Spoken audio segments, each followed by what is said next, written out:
हम लोग आगे मूव करते हैं फ्रिक्शन में। कॉम्प्लिकेट सी प्रॉब्लम्स हैं, है ना। अब मैं आपसे 3 बहुत ही अच्छी प्रॉब्लम डिस्कस करने वाला हूँ इस लेक्चर में, इस वीडियो में। प्लीज़ बहुत ध्यान से देखिएगा, बहुत ही ध्यान से, और वीडियो रिवाइंड करके बार बार देखिए जब तक आपको समझ में नहीं आता है, ठीक है। देखिए भाई, ये 3 प्रॉब्लम्स हैं। So this problem is from HCV and ये एक बार जेई में आई हुई प्रॉब्लम भी है, ठीक है। ये प्रॉब्लम HCV में दी हुई है, बहुत सारी बुक्स में दी है, ओरिजिनली HCV से है। देखिए प्लैंक रखा हुआ है, ठीक है। जैसे प्लैंक इस फ्रिक्शन μ2, और ढंग से क्वेश्चन को समझिए पहले। This coefficient of friction is μ2, length of plank is L,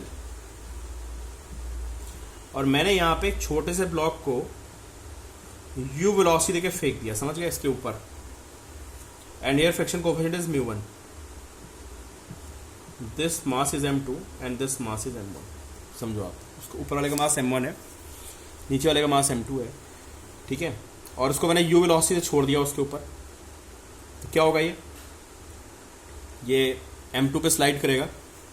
अच्छा, जब m1 को फेंकेंगे तो m1 पे फ्रिक्शन किधर आएगा, सोचो। फ्रिक्शन क्या करता है, रिलेटिव वेलोसिटी का अपोज करता है। तो जैसे ही m1 उसके ऊपर गिरेगा, समझे, m1 पे फ्रिक्शन लगेगा बैकवर्ड डायरेक्शन में, ठीक है। मैंने क्वेश्चन स्टेटमेंट पूरा नहीं दिया, बट मैं आपको जस्ट एक बात बता रहा हूँ कि जैसे ही m1 उसको टच करेगा, आगे भागेगा, m1 पे फ्रिक्शन पीछे आएगा और m2 पे फ्रिक्शन आगे आएगा,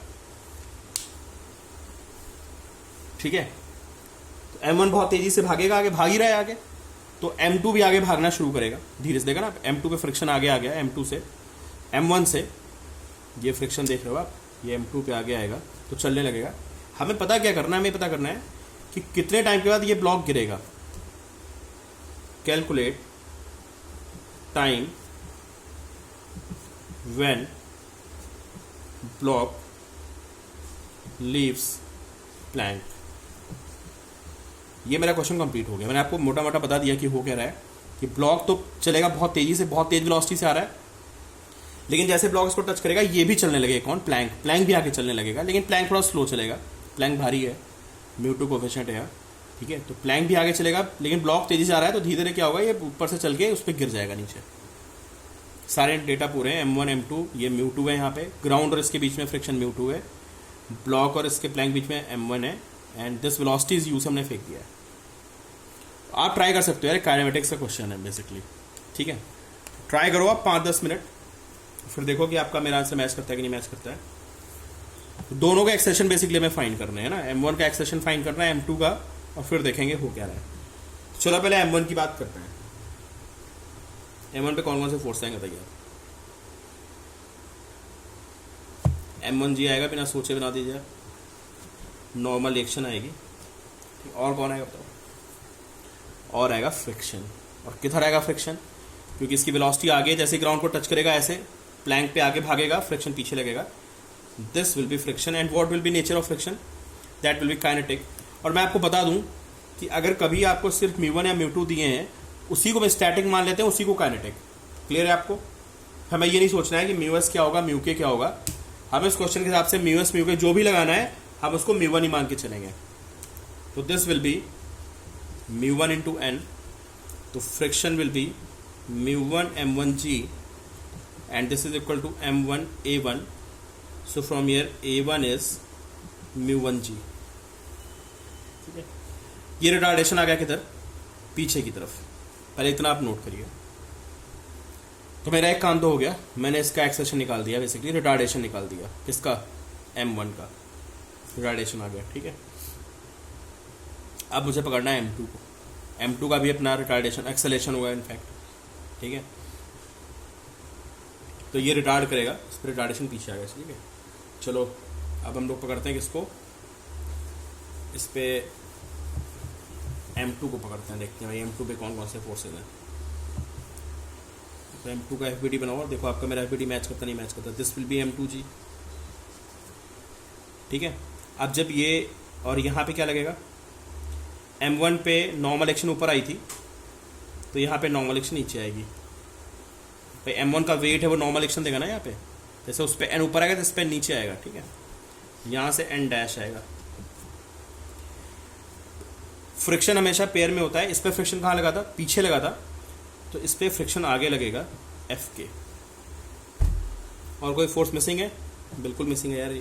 जब ये आगे भागेगा M2, एक फ्रिक्शन इस पर इधर लगेगा, इस फ्रिक्शन को मैं एफ के लिखता हूँ, इसको मैं एफ के डैश लिखता हूँ। आएगा नहीं आएगा? तो पीछे आएगा ना भाई। प्लैंक आगे साइड करके भागेगा, जैसे इसको टच करेगा, आप खुद सोचिए ना, एक प्लैंक रखा है, आप इमेजिन करिए क्वेश्चन को, और आपने उस प्लैंक के ऊपर एक से बहुत तेजी से कोई बॉक्स फेंक दिया, तो बॉक्स प्लैंक को लेके भी साथ में चलेगा, बॉक्स भी आगे जाएगा, साथ में प्लैंक भी आगे चल देगा। This will be F K dash, and as this block is moving in forward action, this will be in backward action. FBD बहुत ढंग से क्लियर करिए, आप समझिए हर बात को, ठीक है। एन हम लोगों ने निकाला था यहाँ पे, N is equal to M1G, ठीक है। मैं ऊपर लिख देता हूँ, एन की वैल्यू कितनी आई थी, एन की वैल्यू आई थी M1G, ठीक है, जब हमने ऊपर बैलेंस किया था ऊपर वाले ब्लॉक को। चलो इसको बैलेंस करते हैं ऊपर नीचे। तो नीचे कौन है, एन नीचे है, M2G भी नीचे है, ऊपर एन डैश है, तो basically N dash is equal to N plus M2G। N को M1G पुट कर दूंगा मैं, बहुत अच्छा क्वेश्चन है। This is an dash, F K dash कितना आएगा नीचे, दिस इज म्यू के, यहाँ पे म्यू2 था है ना, जो कोफिशिएंट था म्यू2 था, mu two N dash, and that will be mu two M1 plus M2 into G। This is ये, ठीक है। ये फ्रिक्शन जो है इस पे पीछे लगेगा, ये फ्रिक्शन आगे लगेगा, और क्योंकि प्लैंक आगे जा रहा है, प्लैंक आगे जाएगा है ना, तो इसको कौन आगे ले जा रहा है, this friction minus this friction, ये इसको आगे ले जा रहा है। तो अगर कोई कहता है इसका एक्सप्रेशन निकालो, तो मैं बोलूँगा यार इसमें क्या दिक्कत है, एफ के और minus F K dash is equal to M2A2, ऐसे लिखूंगा मैं, ठीक है। और इनकी वैल्यूज पुट करूंगा मैं, ठीक है। एफ के कितना था मेरा, आप नोट कर देना, एफ के था मेरा mu one M1G minus this is mu two M1 plus M2G, and this is M2A2। यहाँ से मेरा A2 कितना आएगा, mu one M1G minus mu two M1 plus M2G upon M2, this is A2, ठीक है, ठीक है। अब देखो भाई नीचे वाले का एक्सेशन किधर आ गया, इसका एक्सेशन आगे की तरफ है A2, जो ब्लॉक है रिटार्ड हो रहा है भाई, वेलोसिटी आगे बट रिटार्ड हो रहा है, कितना ये रिटार्ड हो रहा है हमारा, कितने से, A1 से।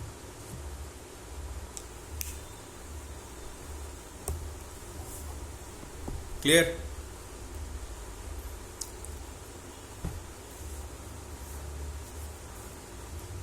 इसका एक्सेशन A1 आ गया, इसका A2 आ गया पीछे की तरफ, ठीक है। अब हम लोग क्या देखते हैं, हम इस क्वेश्चन को ब्लॉक के ऊपर खड़े होकर देखते हैं। जब ब्लॉक के ऊपर खड़े होकर देखूंगा तो मुझे अपना एक्सेशन कितना दिखेगा, बताओ, बताना आप। अगर मैं ब्लॉक के ऊपर खड़ा हो जाऊं तो मुझे ब्लॉक का एक्सेशन कितना दिखेगा, अरे वो बस ये बात है, 0 दिखेगा यार। और आप आगे जा रहे हो तो इसका एक्सेशन कितना नजर आएगा आपको, तो आपको पता क्या दिखेगा, when observe from the block, आपको लगेगा मैं रेस्ट पे हूं, और इसका जो एक्सेलेरेशन है वो पीछे की तरफ हो गया A1 प्लस A2। यार वो A2 तो था ही उसका, सॉरी A1 तो था पीछे की तरफ, आप खुद जा रहे थे A2 से, तो जब आप A2 से जाओगे तो आपको हर चीज पीछे A2 से आती हुई नजर आएगी ना, तो इसका जो एक्सेशन होगा A1 प्लस A2 हो जाएगा। शायद आपको यहाँ पे डाउट हो, बट प्लीज इसको आप समझिए, आपको बस समझ में आ जाएगी कि this acceleration will be A1 plus A2 in backward action, यहां से देखने पे, ठीक है। और मुझे क्या दिखेगा, मेरे पास तो वेलोसिटी है नहीं शुरू में भाई, मतलब प्लैंक के पास तो वेलोसिटी है नहीं, इसके पास वेलोसिटी u है, तो मुझे लगेगा कि यार ये कितनी डिस्टेंस ट्रैवल करके आएगा, इसको कितनी डिस्टेंस ट्रैवल करनी है, इसको डिस्टेंस ट्रैवल करनी है L, तो मैं इक्वेशन क्या लिखूंगा, ut, ठीक है। इक्वेशन बनेगी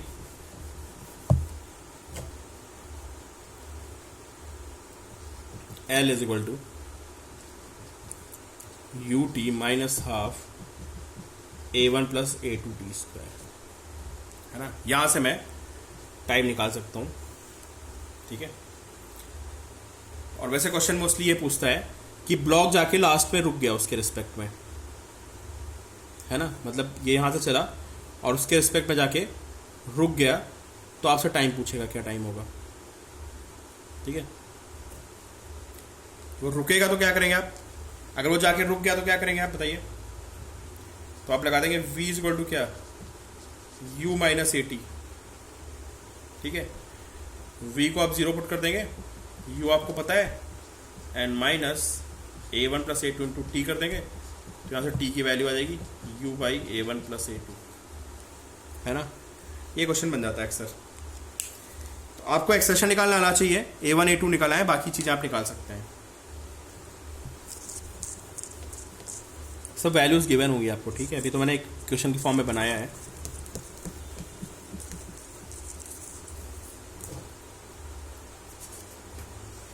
ये एक बड़ा इंपॉर्टेंट क्वेश्चन, देखो यार, ये जेई में आया वो क्वेश्चन है, नीट में भी आया क्वेश्चन, इंजीनियरिंग में, मतलब आप लोग आंसर दे सकते हो।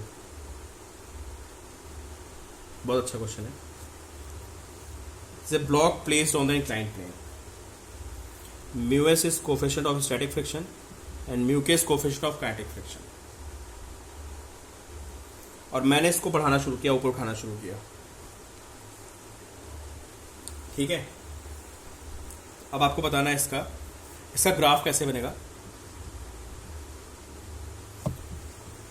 फ्रिक्शन फोर्स वर्सेस एंगल का ग्राफ बनाना है हमें, फ्रिक्शन फोर्स वर्सेस एंगल का ग्राफ बनाना है। बहुत अच्छा क्वेश्चन है, ठीक है। तो आप बताओगे मुझे इंक्लाइंड में फ्रिक्शन कितना होता है, क्यों, कितना फ्रिक्शन होता है, सोचिए आप।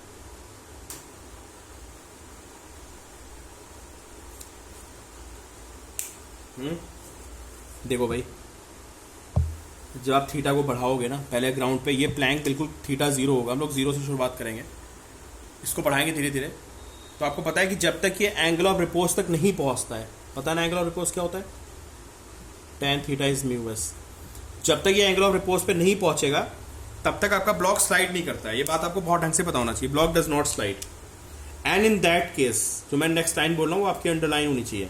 In that case friction will B static and that will be equal to applied force. Applied force means pulling force, and here pulling force is mg sin theta. मानते हो नहीं मानते हो, जो pulling force होगा that will be mg sin theta, and ये जो friction आएगा ये स्टैटिक होगा, ठीक है। और स्टैटिक फ्रिक्शन कितना होता है, स्टैटिक फ्रिक्शन जो होता है that is equal to applied force। तो भाई फ्रिक्शन की जो वैल्यू होगी वो होगी mg sin theta। कहाँ तक, जब तक आपका थीटा लेस देन है tan इनवर्स म्यू एस। यार एंगल ऑफ रिपोज वाली बात पता होनी चाहिए भाई, जाके लेक्चर में पीछे देख लेना। जब तक आपका theta less than tan inverse mu S है तो आपका फ्रिक्शन mg sin थीटा होगा, ठीक है। कोई नहीं, लोग ग्राफ बना देते हैं। साइन थीटा का ग्राफ तो सबको पता ही है, ट्रिग्नोमेट्री में सबने पढ़ा है, बना लोगे, चलो भी बाद में बनाएंगे, है ना। ऐसे बनता है ग्राफ, ऐसे साइन थीटा का ग्राफ बनता है, ठीक है। चलो अब ये बताओ, ये नीट में भी आया क्वेश्चन, देख लो। अगर मैं तो theta less than tan inverse mu S पे तो ये कहानी हो गई।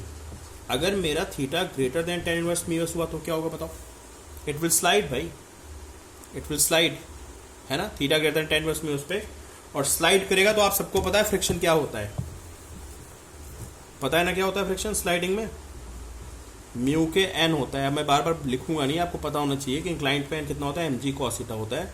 तो friction will be mu K M G cos theta. अब ये कॉस का ग्राफ बन गया, समझे। जब बिल्कुल इसको एंगल बढ़ाते जाओगे ना, एंगल बढ़ाते जाओगे तो कॉस, जब कॉस में एंगल बढ़ता है तो वैल्यू कम होती है। जब कॉस में एंगल बढ़ता है, पहले 60, 70, 80, 90 पे जो जाकर इनको 0 जाएगा तो फ्रिक्शन रिड्यूस टू 0, ठीक है। इसका ग्राफ बनाएंगे तो देखो कैसे बनेगा। हालांकि वहां तो आपको ऑब्जेक्टिव क्वेश्चन आएगा, ठीक है। तो देखिए भाई, पहले बनेगा ग्राफ साइन का, क्योंकि हमारा फ्रिक्शन कितना था, साइन थीटा था, तो mg साइन थीटा जाएगा ऐसे ग्राफ, ऐसे, और जाके यहाँ पे कहीं पे बीच में ये रुक जाएगा। कहाँ तक, किस एंगल तक ये साइन थीटा को फॉलो करेगा, जब तक आपकी यहाँ पे वैल्यू कितनी है, दिख नहीं रहा आपको, this value is tan inverse mu S, तब तक ये साइन थीटा का ग्राफ बनेगा। देखो बिल्कुल साइन थीटा के ग्राफ को फॉलो कर रहा है, ठीक है। एंड सडनली जैसे चलना शुरू करेगा फिर क्या होगा, गेस करिए आप। जैसे चलना शुरू करेगा योर फ्रिक्शन रिड्यूसेस आपको पता है ना, स्टैटिक से जब काइनेटिक पे हम स्विच मारते हैं अचानक से, तो फ्रिक्शन की वैल्यू तुरंत कम हो जाती है, थोड़ा सा नीचे आ जाता है। एंड देन ये कॉस थीटा ग्राफ को फॉलो करेगा, और कॉस थीटा ग्राफ आप सबको पता है, कॉस थीटा ग्राफ ऐसे चलता है, ऐसे। और कॉस थीटा ग्राफ को फॉलो करता हुआ ये जब आप 90 पे पहुंचोगे, तो जब ये कॉस 90 वैल्यू हो जाएगी, सोचो ना कि जब ये बिल्कुल वॉल को खड़ा कर दोगे आप, तब तो सीधे ग्रेविटी से गिर जाएगा, है ना, इसका वॉल से कांटेक्ट ही नहीं होगा। तो in that case it will be 0 and this cycle will be 90। ये ग्राफ बन गया, समझे। पहले mg sin थीटा को फॉलो कर रहा है, ये कौन सा पॉइंट है जहां पे एंगल ऑफ रिपोज आ गया। एंगल ऑफ रिपोज के बाद अचानक से फ्रिक्शन चेंज होगा काइनेटिक, और फिर एक कॉस थीटा ग्राफ बना के 90 पे आके इसका फ्रिक्शन दोबारा से 0 हो जाएगा। ठीक है,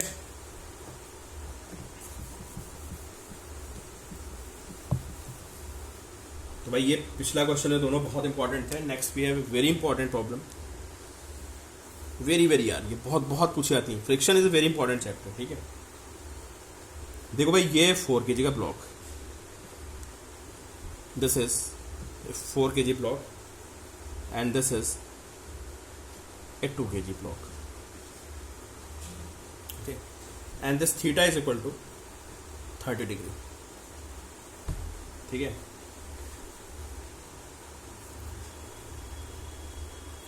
जो 2 kg का, जो 4 kg का ब्लॉक है ना, 4 kg एंड इंक्लाइंड, इनमें जो फ्रिक्शन कोफिशिएंट है उसकी वैल्यू है अब 0.2। ठीक है, और जो 2 kg और इंक्लाइंड है, इसमें फ्रिक्शन कोफिशिएंट की वैल्यू 0.3। ये पहला पार्ट है, दिस इज फर्स्ट पार्ट। और पार्ट बी में क्या है, इसकी कहानी उल्टी है, इसको उल्टा कर देंगे फ्रिक्शन कोफिशिएंट की। ओके, तो हमें क्या फाइंड करना है, we have to find acceleration. हमें 4 kg और 2 kg के क्या फाइंड करना है, एक्सेलरेशन फाइंड करना है। ठीक है, बहुत अच्छा क्वेश्चन है। प्लीज आप लोग वीडियो यार पॉज करो, अपने आप करो, तभी कुछ मजा आएगा करने में, है ना, तभी आप सीखोगे।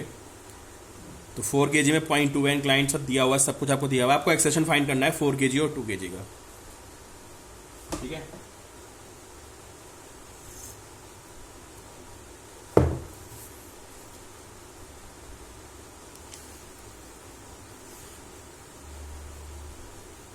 चलो भाई देखते हैं, है ना।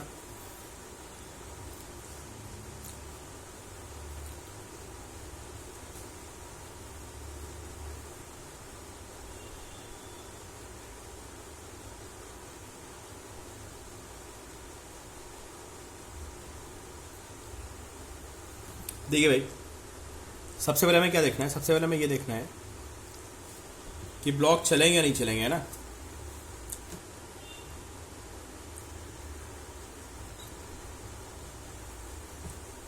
tan थीटा कितना होता है, tan 30 की वैल्यू कितनी होती है,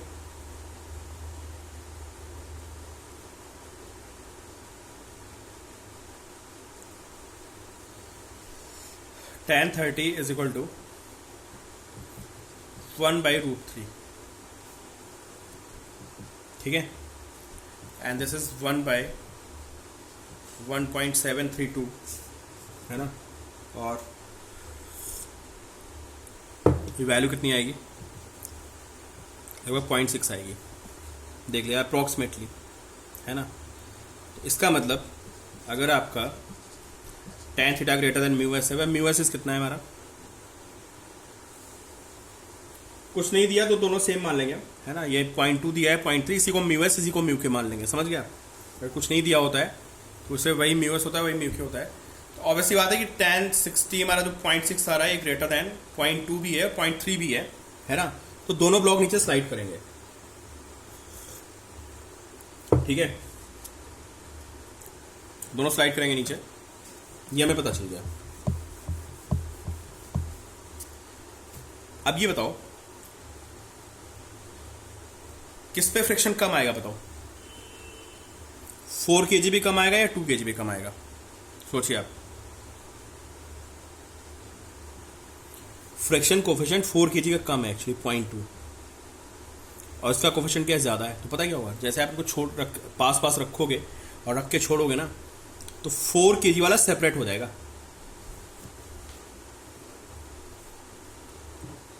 ठीक है,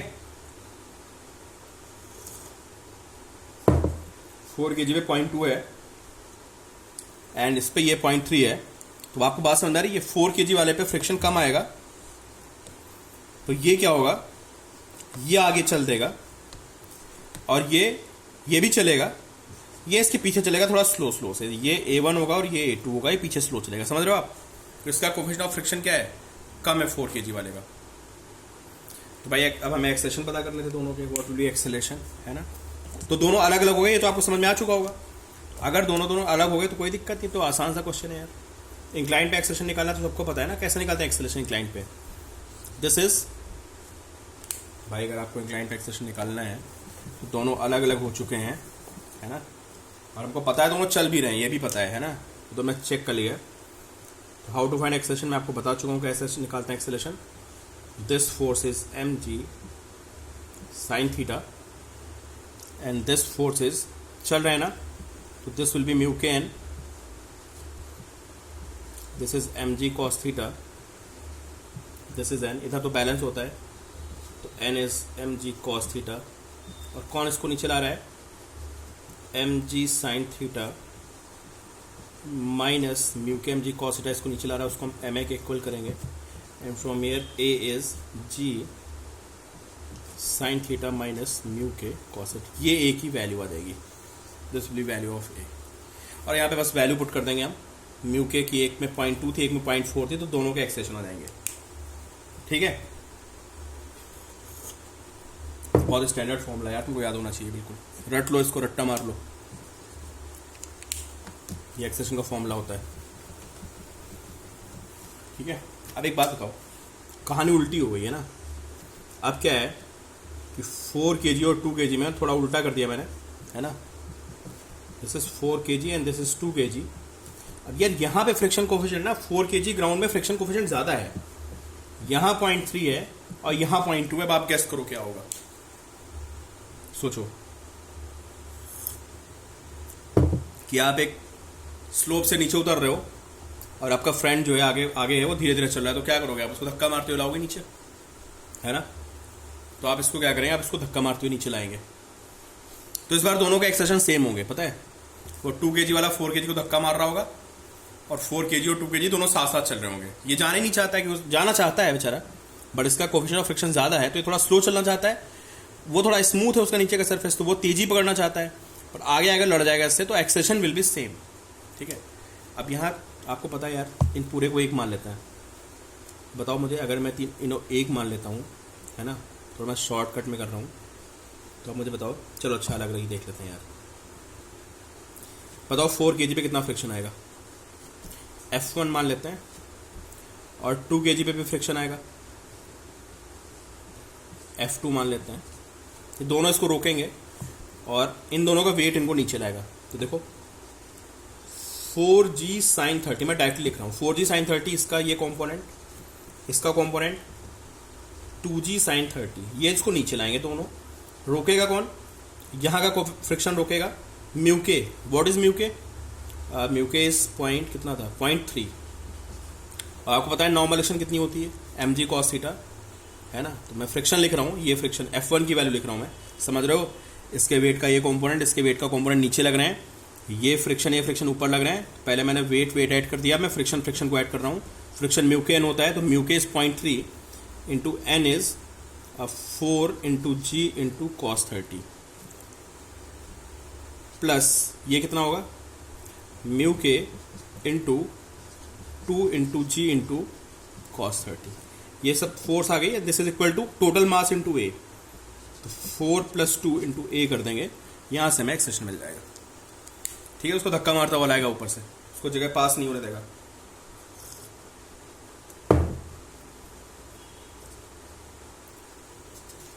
ठीक है, याद रखना। इंक्लाइन पे एक और बहुत अच्छा क्वेश्चन याद आ गया, बताओ मुझे। एक बात बताओ, अगर मैं किसी को नीचे फेंक दूं, काइनेमेटिक्स के बहुत सारे क्वेश्चन बनते हैं, अगर कोई नीचे स्लाइड करा तो उसका एक्सेलेरेशन कितना होता है, बताओ मुझे आप। अभी मैं आपको बताया था, ये mg sin थीटा लगता है, मैं डायरेक्टली लिख रहा हूँ, मेरा पूरा पीडी बना रहा हूँ, ठीक है। This is mu K M G cos theta, and in this case your acceleration will be what, जो नेट फोर्स होगा that will be M G sine theta minus mu K M G cos theta which is equal to M A. So from here A is equal to G sin theta minus mu K cos theta, ये एक ही value आ गई. ठीक है, अभी क्या बताओ, अगर मैं ब्लॉक को ऊपर फेंक दूं, ये डाउनवर्ड एक्सेशन हो गया ना नीचे की तरफ, and this block is sliding. We have another case, इस पे बहुत सारे आपको क्वेश्चन मिलेंगे काइनेमेटिक्स में, कि अगर मैं ब्लॉक को ऊपर फेंक दूं तो इसका रिटार्डेशन कितना होगा बताओ. जब ब्लॉक को ऊपर फेंकूंगा ना तो क्या होगा, एम जी साइन थीटा नीचे लगेगा इन डाउनवर्ड एक्शन, और फ्रिक्शन भी नीचे लगेगा, plus mu K M G cos theta. समझे, फ्रिक्शन भी नीचे लगेगा, एम जी साइन थीटा, ये दोनों मिलकर इसको रिटार्ड करेंगे. In this case your retardation will be G sine theta plus mu K cos theta. ये याद रखना, ऐसे क्वेश्चन आपको मिलेंगे. ठीक है, कि ऊपर फेंकते समय हमारा रिटार्डेशन ही हो जाता है.